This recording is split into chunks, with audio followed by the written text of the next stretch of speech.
1-2 সপ্তাহের মধ্যে আপনারা ফাইনাল তালিকাটা পেয়ে যাবেন ইনশাল্লাহ। এবার তো আপনারা ওই যে আপনারা জেনেছেন যে ইয়াঙ্গার জেনারেশনকে যারা মাঝপথে 18 বছর পূর্ণ হবে, ধরেন যদি ফেব্রুয়ারিতে ইলেকশন হয়, আমাদের তো ফেব্রুয়ারিতে ইলেকশন করতে হবে। মাননীয় প্রধান উপদেষ্টা অফিস থেকে আমরা একটা চিঠি পেয়েছি যে আগামী ফেব্রুয়ারির প্রথমার্ধে রমজানের আগে যাতে আমরা নির্বাচনটা অনুষ্ঠানের জন্য প্রস্তুতি নেই, ব্যবস্থা করি, সেই অনুরোধ আমাদেরকে জানিয়েছেন। ওই চিঠি পাওয়ার পর থেকে আমরা কিন্তু আমাদের প্রস্তুতি খুব জোরদার করেছি, ওই চিঠি পাওয়ার পর থেকে। তো সুতরাং আমাদের ওই লক্ষ্য সামনে রেখেই আগামী ফেব্রুয়ারি মাসে, রমজান মাসের আগে নির্বাচন যাতে সুষ্ঠু সুন্দরভাবে হয় সেটাকে সামনে রেখে আমরা প্রধান উপদেষ্টার ঘোষণা অনুযায়ী আমরা সেভাবে প্রস্তুত হয়েছি। ভোটার হালনাগাদ হয়ে গেছে ইনশাল্লাহ। ওই ইয়াঙ্গার জেনারেশনদেরকে আমরা যাতে ইনক্লুড করতে পারি, আমরা ভোটার আইনটা সংশোধন করিয়েছি, তাদেরকেও আমরা ইনশাল্লাহ ইনক্লুড করতে পারবো, ব্যাপক সংখ্যায় ইনক্লুড করতে পারবো।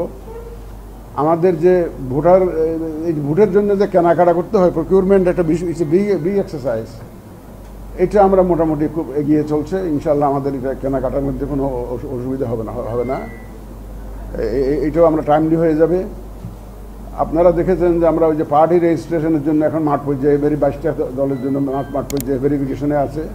এটা হয়তো 31 তারিখের মধ্যে আমরা আশা করছি যে আমরা প্রতিবেদন পেয়ে যাব। সুতরাং পার্টি রেজিস্ট্রেশনের কাজটা আমরা ইনশাল্লাহ এই সেপ্টেম্বরের মধ্যে শেষ করতে পারবো বলে আমার বিশ্বাস। সীমানা নির্ধারণের একটা বিষয় ছিল, একটা বড় কাজ, এটা একটা বড় কাজ। আপনারা দেখেছেন আমরা খসড়াটা প্রকাশ করেছি। এটা যেটা আমরা করেছি কি, এই জন্য অনেক আমরা আবেদন পেয়েছিলাম, সীমানা নিয়ে আপত্তি পেয়েছিলাম, প্রায় 1500 দরখাস্ত পেয়েছিলাম, সম্ভবত 71টা মোর দেন 70 কনস্টিটিউয়েন্সি ঘিরে এই আবেদনগুলো পেয়েছিলাম। তা আমরা পরীক্ষা নিরীক্ষা করে আমরা যতটুকু অ্যাকসেপ্টেবল মনে করেছি তার ভিত্তিতে একটা খসড়া প্রকাশ করেছি। এটা একটা ড্রাফট। আগামী রোববার থেকে কিন্তু শুনানি শুরু হচ্ছে আমাদের।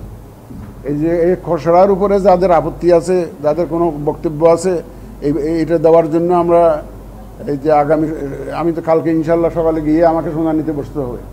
ফুল কমিশন শুনানি দেবে এবং এই খসড়ার উপরে আমাদের আগামী বুধবার পর্যন্ত এই শুনানি চলবে। তারপরে আমরা একটা ফাইনাল এটা কনস্টিটিউয়েন্সির এইটা ডিক্লারেশনটা করে দেব। তাহলে একটা বড় কাজ আমাদের হয়ে যাচ্ছে। আমাদের ভোট কেন্দ্র বাছাই কাজ চলছে। এই আসলে কিন্তু এই যে ভোট কেন্দ্র বাছাই এবং ইত্যাদি লোকাল লেভেল প্রস্তুতি জানার জন্য কিন্তু আমার এখানে আগমন।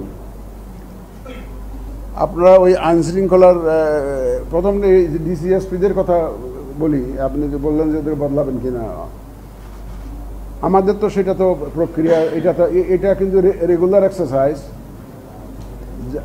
যারা অতীতে এ ধরনের কাজে সম্পৃক্ত ছিল তাদের তো আর পদায়নের প্রশ্নই আসে না।